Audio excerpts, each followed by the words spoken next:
کیا آپ جانتے ہیں کہ دنیا میں ایک ایسا نایاب عمل بھی ہے جس میں ایک حاملہ خاتون حمل کے دوران ہی دوبارہ پریگننٹ ہو سکتی ہے؟ اسے سپرفیٹیشن کہتے ہیں۔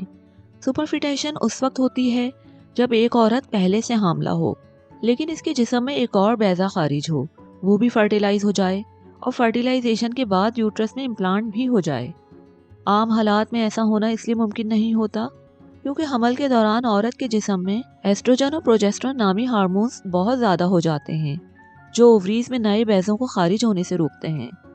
اس کے علاوہ حمل کے بعد خواتین کی سروکس یعنی یوٹرس کے منہ میں گاڑھا میوکس جمنے لگتا ہے جو سروکس کو بلاک کر دیتا ہے۔ اس لیے اگر حمل کے دوران جنسی عمل کیا جائے تو اسپرم سروکس کے بلاک ہونے کی وجہ سے خاتون کی یوٹرس میں داخل ہی نہیں ہو پاتے، جو فرٹیلائزیشن کے امکان کو بہت کم کر دیتا ہے۔ یوٹرس میں بھی ایسی تبدیلیاں ہونے لگتی ہیں جن سے نیا جنین یوٹرس میں امپلانٹ نہیں ہو پاتا، یعنی اگر کسی وجہ سے کوئی نیا بیضہ فرٹیلائز ہو جائے تو بھی اس کے یوٹرس میں پیوست ہونے کا امکان بہت کم ہو جاتا ہے۔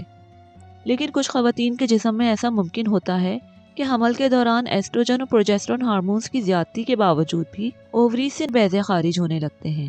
اگر ایسا ہو اور کسی طرح اسپرم سروکس کے میوکس سے گزر کر یوٹرس کے ذریعے فیلوپین ٹیوبس میں داخل ہو جائیں تو بیضے کی فرٹیلائزیشن بھی ہو جاتی ہے۔ اس کے نتیجے میں ایک ہی ماں دو ایسے بچوں کو جنم دے سکتی ہے جن کی عمروں میں چند دن یا چند ہفتے کا فرق ہو۔ دنیا میں سپرفیٹیشن کے چند ہی کیسز ریکارڈ کیے گئے ہیں۔